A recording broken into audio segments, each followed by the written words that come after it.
Pour la première fois, ils vont récolter leur chanvre. 9 agriculteurs se sont lancés dans cette aventure et aujourd'hui le résultat de leur travail.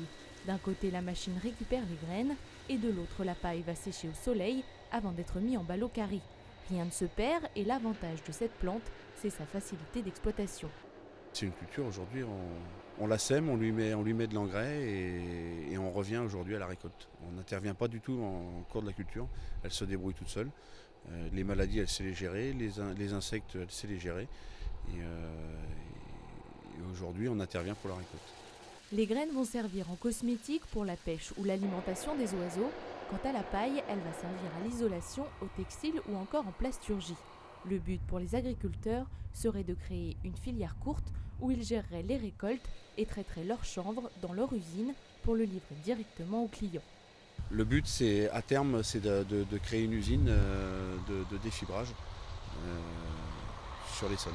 Vous prenez du blé, par exemple, on ne peut pas remplacer un meunier, quoi. C'est un métier qui est réellement à part. Que là, ça, on peut arriver à faire nous-mêmes notre défibrage et pouvoir vendre un produit fini. Pour cette première récolte, les tonnages devraient être dans les moyennes, même si la sécheresse de mai n'a pas aidé. Le chanvre a donc un bel avenir en Essonne. Ces agriculteurs ouvrent la voie à une peut-être filière chanvre dans le département.